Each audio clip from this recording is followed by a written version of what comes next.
Are you currently experiencing the error code 322 on your MyQ app and you want to be able to fix it? Well, then this video is going to be perfect for you, because actually me myself, I had the exact same problem before, and I'm going to show you exactly how I was able to fix it.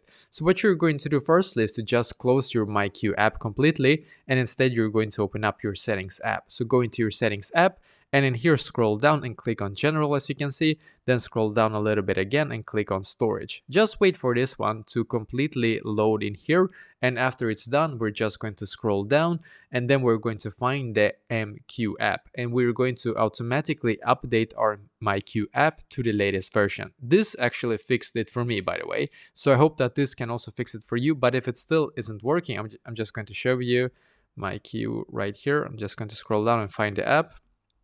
I think it's here it is perfectly. So I'm going to click on the app, then click on offload app, and once again click on offload app. And here, as you can see, click on the blue button here once again. So now you're just going to wait for it to automatically update to the latest version. But if this hasn't actually fixed your problem, what you can do instead then is to just swipe like this to your phone, and then you're going to quickly enable the airplane mode. So quickly enable the airplane mode and then disable it after like 5 seconds, and then you're going to try once again, because what will happen now is that your mobile will get a bit stronger signal than before. So if you were using like mobile data before, it's going to give you a little bit better signal, and the same if you were using Wi-Fi. So try again, and I hope that one of these solutions will be able to fix this problem for you.